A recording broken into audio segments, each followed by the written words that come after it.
The silliness of economists. So I want to share with you a couple things. I'm reading this book right here, The Origins of Financial Crisis by George Cooper. And he's a big Keynesian guy, which is fine. Look, man, that's fine.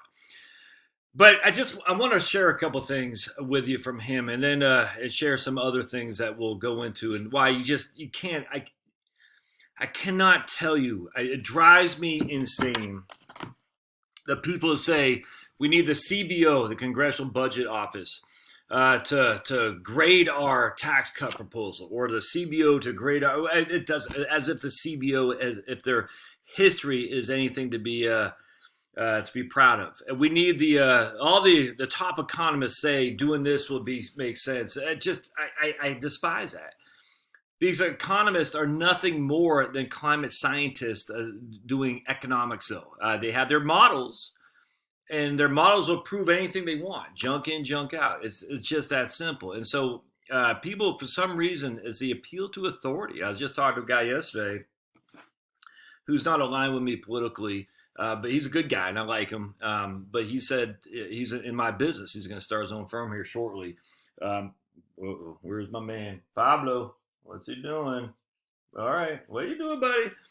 But he says the one thing he loves about my channel, other than the fact that I'm independent, and he likes that because we're both can't stand the financial advisory industry. But he says the one thing he loves is that I challenged his appeal to authority, which is great because I think the appeal to authority is scoundrels, is what scoundrels do. They say, oh, well, all the top economists say this.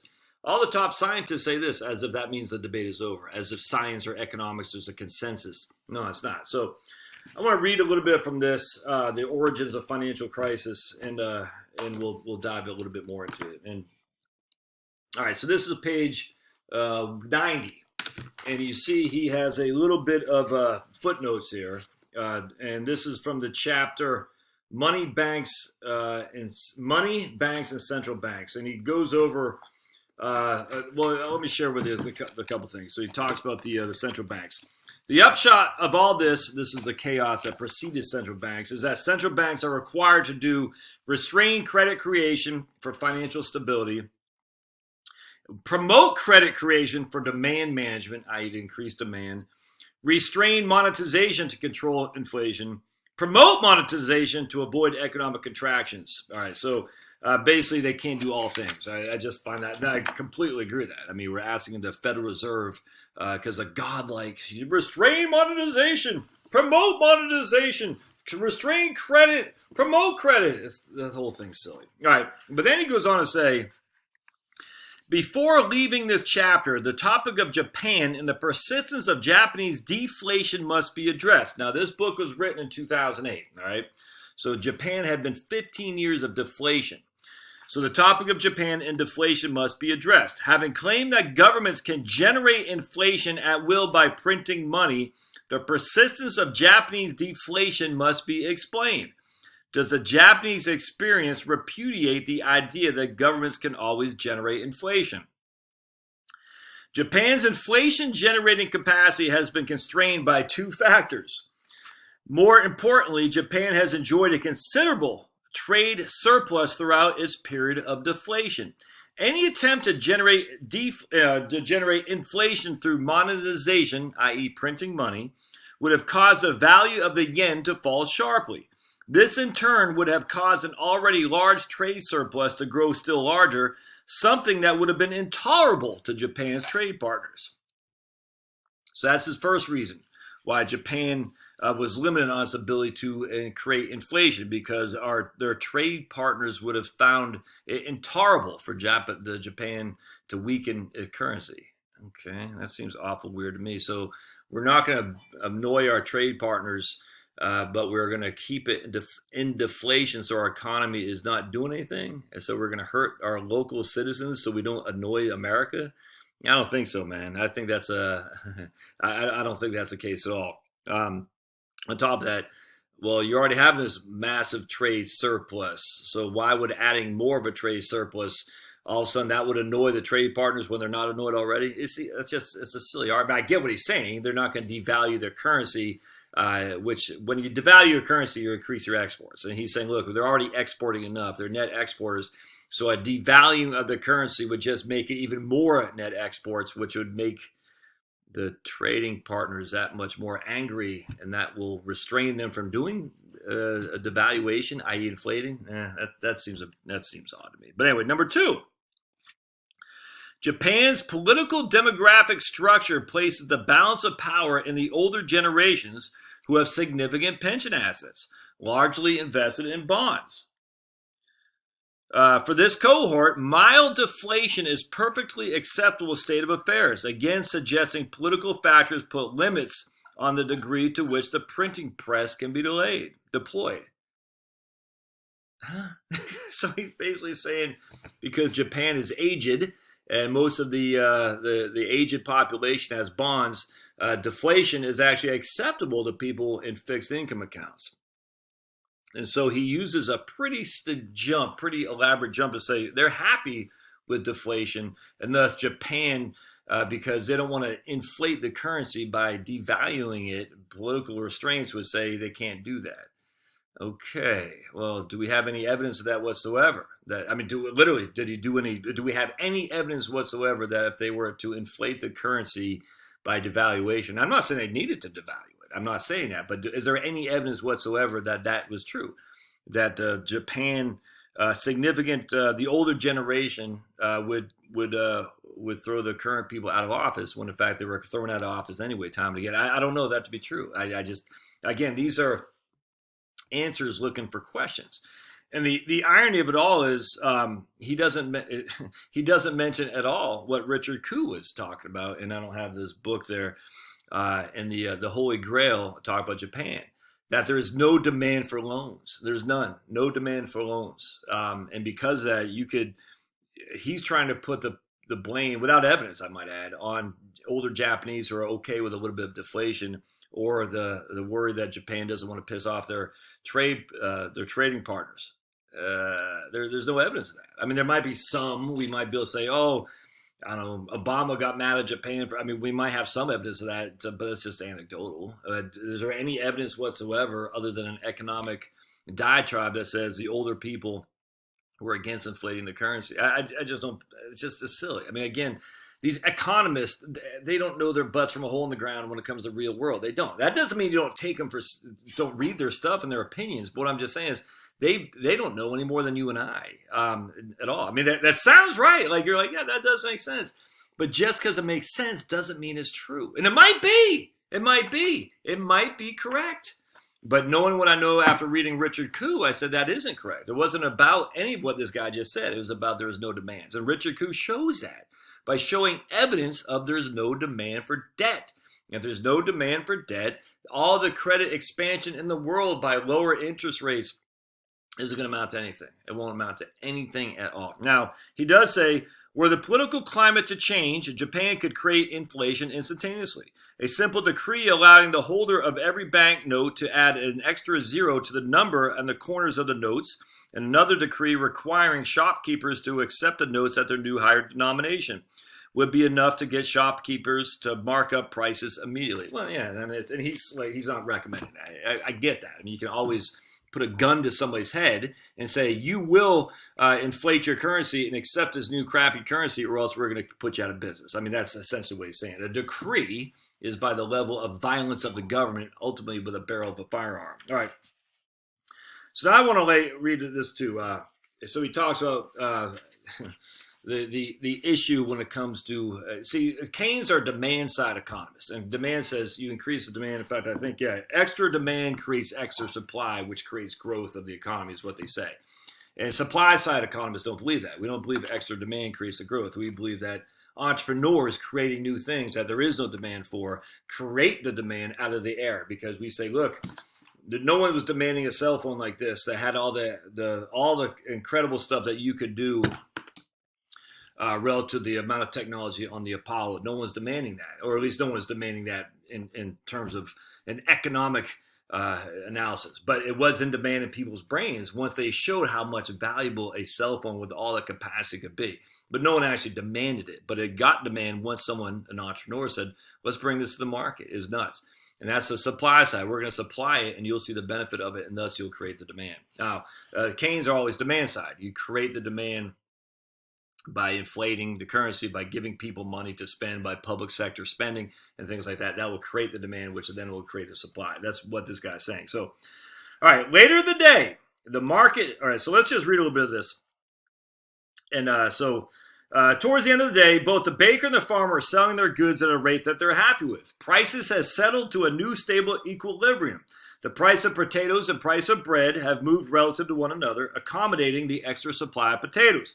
And the average price of all goods has moved, reflecting the general shift in their supply. So essentially, you got two markets here. You got a guy who's selling potatoes, a guy who's selling bread, and they're just trading. And you got buyers at the farmer's market who are pricing their goods accordingly. And he says, at the end of the day, everything's back to equilibrium, regardless of what's going on in the market. It's all good.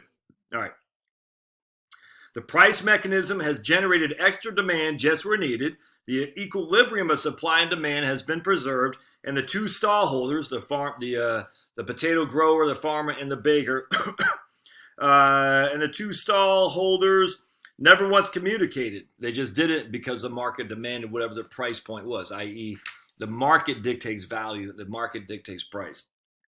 Supply and demand is maintained by competitive market forces with no requirement for external management. However, later in the day, the market is shocked. And this is where he takes on Adam Smith and the us free market laissez-faire types. He goes, later in the day, the market is shocked. From out west comes a lone rider on a mission to buy bread. Once again, the price dance begins. The new demand for bread allows the baker to put up his prices, to raise his prices. Shoppers turn away from bread and back to potatoes because now the new demand for bread has allowed. So basically, we got an equilibrium. You got the bread, and you got the potatoes equal. All right. So equal pricing. All right. So now all of a sudden, because we have a new demand, the price for bread goes up. Well, that's now at an equilibrium, which means the demand for bread will go down, and the demand for right here. So what's going on? The demand for bread has gone up, and so has the price, which will then increase. What we'll do is then ultimately make the price of potatoes go up as well, simply because the fact that demand for bread has gone up, and the demand will be the price will be raised to meet the demand for more bread. However, the potato market is not immune from this right here. And so what happens is when the price of the bread goes up, that will decrease the demand for bread. It's hard for me to do this backwards. But then it will increase the demand for potatoes. And this is where it all goes back to equilibrium right there. So I know it's kind of confusing, but when you have a higher demand for bread, because a rider from the west comes in and wants more bread, you'll have a higher price for that bread. What that will do then is in turn decrease the demand for that bread, because the higher the price will get people to say, I don't want it anymore. And they're going to look at the potatoes, and thus they're going to have a higher demand for potatoes, which will increase the demand for, which will increase the price for potatoes. And ultimately, we're back to equilibrium with higher prices across the board. That is the theory. I hope that makes sense because it's so critical here. But I'm telling you, stay with me just a second. So again, we're going to read this. Later in the day, the market is shocked. We were in equilibrium. But then out of the west comes a lone rider on a mission to buy bread. Once again, the price dance begins. The new demand for bread allows the baker to increase his prices. And thus, shoppers turn away from the bread and turn back to the potatoes, because he says, look, I got the new demand. I don't need some of these other shoppers out there, so I'm going to raise my prices because I am still at equilibrium as this guy. That means other shoppers are going to say, well, screw that, and their demand will go away. It's hard again to do it backwards. Their demand is going to go down because they don't want that high-priced bread anymore. And instead, they're going to turn to potatoes, increasing the demand for potatoes and ultimately the price for potatoes. But hear me out. We're not done. The farmer is then able to raise his prices because the demand for potatoes has increased. After a few adjustments, a new market equilibrium is established. Initially, the townsfolk are upset at the stranger from the west pushing up the higher prices. But as it becomes a regular feature of the marketplace, the baker responds by baking some extra loaves each day, and the prices fall back down because now he's creating more supply to meet the demands of the new guy who comes to town plus the other townspeople. Extra demand creates extra supply, again via the price mechanism. Equilibrium is maintained and all is well in our market square once again. The market for bread and potatoes is stable and efficient. This is where this guy is saying the demand is what drives prices. What is he missing? He's missing something huge. Where does this extra rider, where does this lone rider from the West come? Just magically appears, just drops from the sky, magically? I mean, he's just using this fair equilibrium market and said, well, we're just gonna it's like a game for this guy. Now we're gonna drop this extra demand from the West. How was that created? Where did that guy come from? I mean, you can't just say, now how if I drop an extra demand from the West and then I incorporate not an extra demand from the West, but I meet the extra demand, I incorporate another extra supply from the West. You see what I'm saying? It's just like he's using a fallacy that this extra demand from the West just falls from the sky to increase the demand for the bread, which inherently does all this economic modeling. But it's just, where does this guy come from? So on top of that, he says, initially, the townsfolk are upset at the stranger for pushing up prices, but ultimately it goes back to normal because the baker responds by baking extra loaves each day to meet the extra demand. How? How does that happen? This is where the entrepreneurial skill set of economics are completely missed. The baker just responds by baking more bread?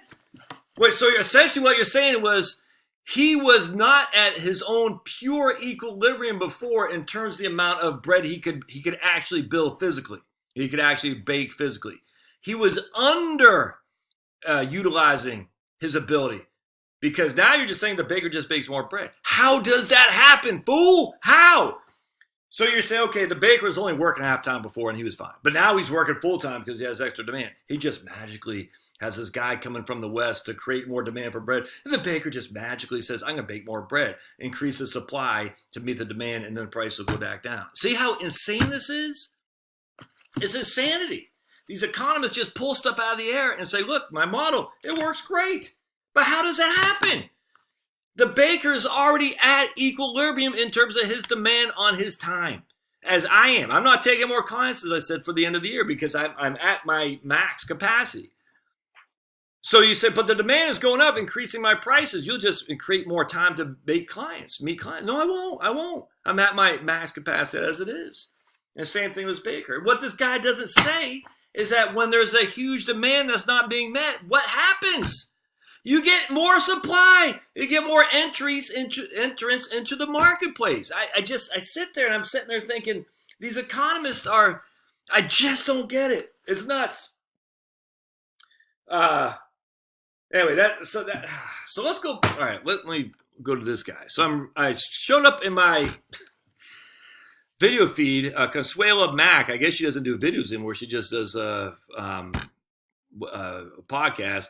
And she's going to talk about David Rosenberger, recession warnings. And David Rosenberger is one of the most astounding. I've never heard of this guy. I probably have. I don't know. But he was with Bank of America Merrill Lynch. Yo, there's a lot to be happy there. He started his own market analytical firm just recently. And what's the first thing he does to generate publicity for his firm? Of course, he talks about negative stuff. Recession warnings. Influential economist David Rosenberg lays out a persuasive case for the end of the record-breaking economic recovery in part one of a two-part well-tracked conversation. I've never heard. Look, I might have heard David Rosenberg, or whatever his name is, Rosenberg. But the fact that he was on Bank of America Merrill Lynch and then he went to some other place just tells me that tells me all I need to know. That if he was that great at predicting things, he would still be there. Right here, right? And here's Chris Spavins, Casino Capitalism. The problems are always about too little demand. The reason there is not enough demand is because consumers don't have. See, that's, oh my God. always the demand side. That's the Keynesian. We need to create more demand. How do you create more demand? You give people money. How do you get people money? You tax people and spend. Tax and spend, tax and spend. So the government takes money, gives it to the government, because the government knows better on how to create demand than you as an individual. The government then says, we're going to spend on whatever we want to spend on to give people more money to create demand. The whole thing is just corrupt. It's just so bad. All right. Well, I haven't listened to this. I probably will, but it just bores me to no end. And all these negative Nellies who hate capitalism, who love Keynes, who are always looking to sell gold, are always looking to, I don't know what it is. I don't know. The negativity draws people. I get it, but they're going to love this guy. And it just is sad, man. And they're going to say, look, all the economists say this is what happens. Well, where does the demand come from? The guy from the West. It just came. How? All right, we'll see you.